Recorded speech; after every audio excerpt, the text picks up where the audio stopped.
Добрый день, дамы и господа. Меня зовут Дмитрий Зимин, с вами Зимин Инвестмент.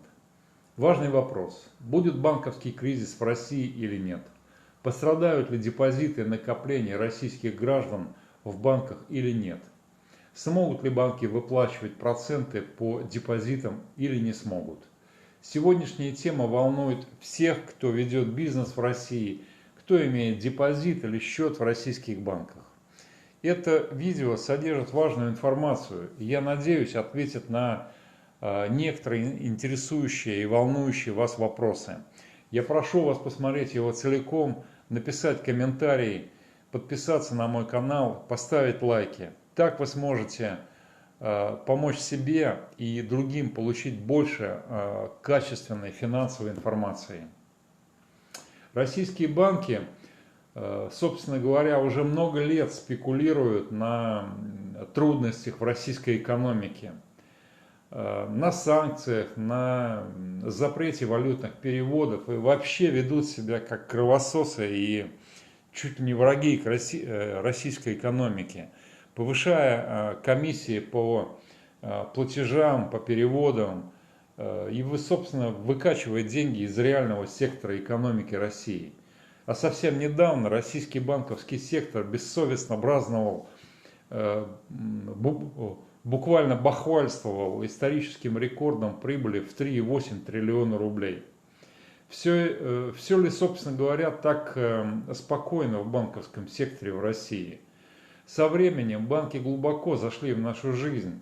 Банки на каждом шагу, в каждом телефоне. Мы платим, прикладывая телефон к кассе за продукты, за бензин, да почти за все. Человек с наличными на кассе уже вызывает раздражение. А теперь представьте, что все это больше не работает.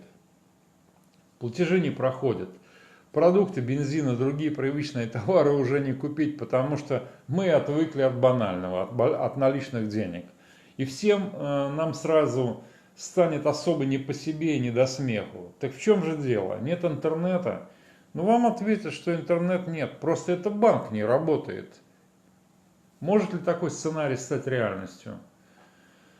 На фоне плохих новостей в экономике многие россияне стали задавать вопрос о возможном банковском кризисе в России. Но на самом деле все ли в порядке с банковской системой в России? И так ли она надежна, как нам говорит и заверяет нас Центральный банк Российской Федерации? Российские банки сегодня переживают довольно трудные времена. Еще недавно все выглядело очень неплохо. 2 года подряд бюджет увеличивал расходы, экономика на этом быстро росла, а банки, несмотря на предупреждение ЦБ, наращивали кредитование населения и бизнеса, получая рекордную прибыль и откровенно обжираясь деньгами. Но в этом году экономика в России начала замедляться, и ипотечное и потребительское кредитование начало сжиматься. Со ссылками на разные источники стала появляться информация о росте рисков системного кризиса в российском банковском секторе. Но глава ЦБ Эльвира Набиуллина заявила, что подобные опасения не имеют основания. И у меня вообще, вот, например, складывается ощущение, что другие слова она просто разучилась говорить. Но российские банкиры, в отличие от главы ЦБ, серьезно обеспокоены уровнем плохих долгов на своих балансах. И это действительно является небольшой, но проблемой.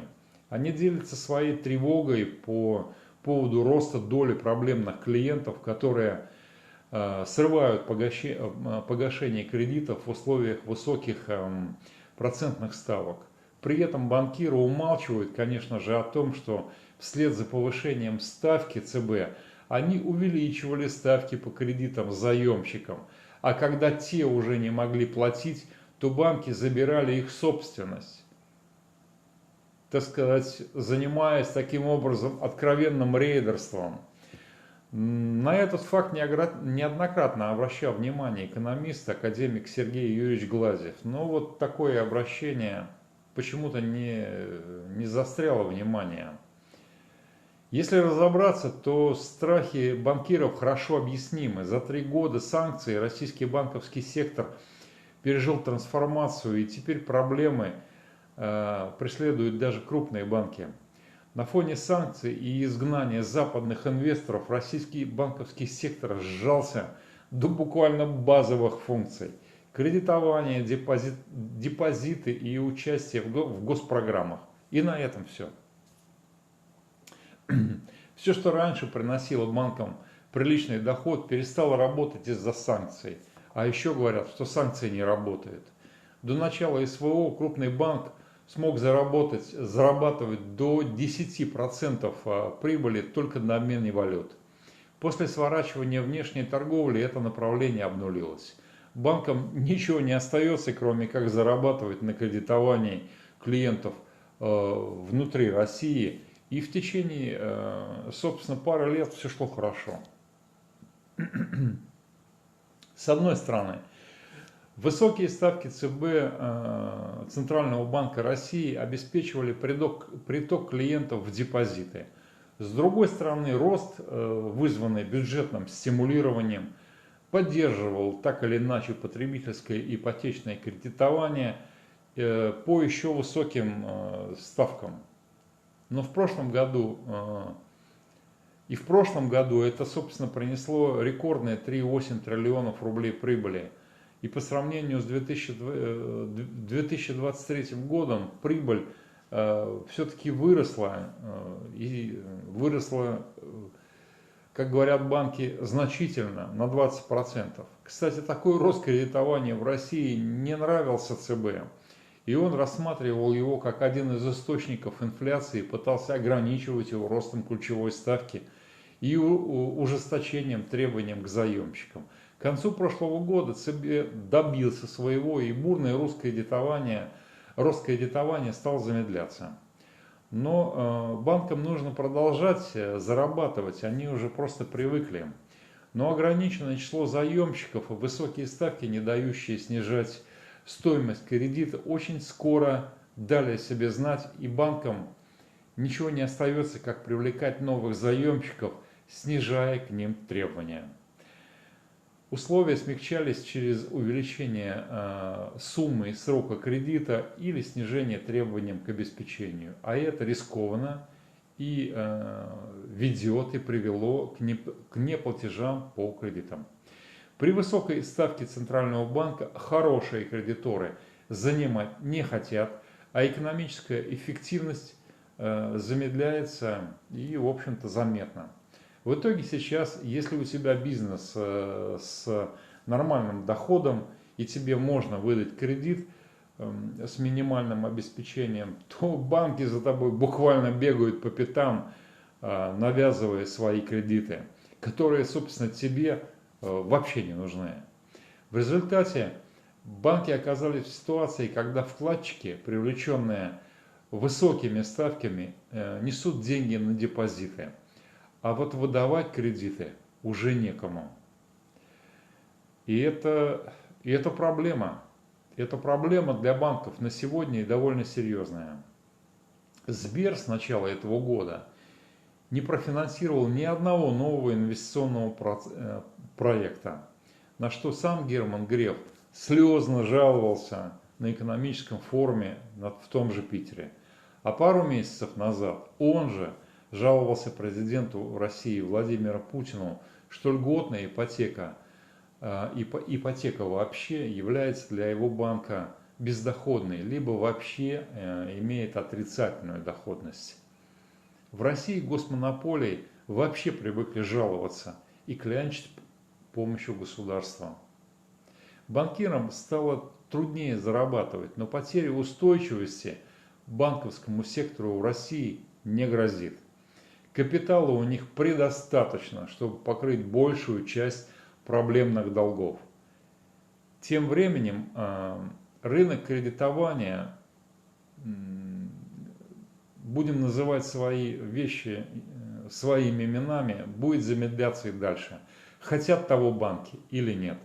Отчеты Сбера и ВТБ за 2 квартала этого года показывают рост неплатежей по ипотечным и потребительским кредитам но эта проблема пока не носит большого глобального системного характера. С начала этого года доля всех проблемных клиентов у российских банков выросла почти до 10%. Приятного, конечно, мало, но в банковской сфере идет снижение прибыли, передел собственности, но это не является признаками банковского кризиса, вот как такового в большом каком-то критическом масштабе.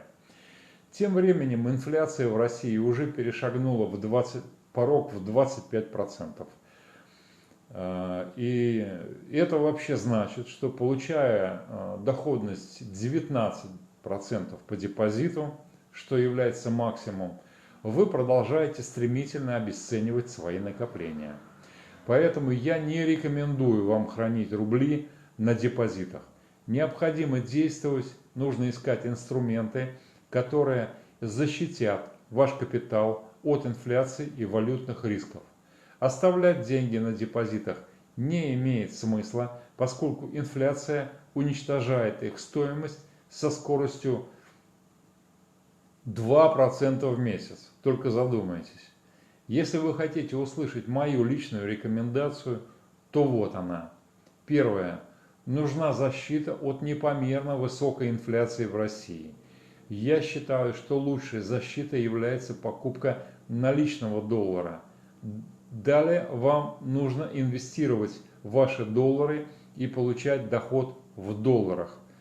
И если вы готовы к этому шагу, рассмотрите наши предложения инвестиционной недвижимости в США с доходностью от 15% годовых в долларах США. Да, именно так, это реальность. На сегодня это лучший способ диверсификации и сохранения стоимости ваших рублевых или валютных сбережений. Второе. Защита ваших рублевых сбережений. Если же вы относитесь с недоверием к инвестициям в недвижимость в США, то лучшим способом заработать и защитить ваши рублевые сбережения от инфляции будет инвестировать в проекты недвижимости, которые будут способны генерировать доходность выше уровня инфляции, то есть выше 25% годовых. Если, собственно, вы обращали внимание на такие проекты, то вы также можете рассмотреть наши инвестиционные проекты недвижимости в Москве. В этом случае вам уже не нужно будет беспокоиться о курсе доллара. Если у вас есть необходимость, то вы можете связаться со мной и получить бесплатную консультацию по финансовым или инвестиционным вопросам. Всего вам доброго, до свидания.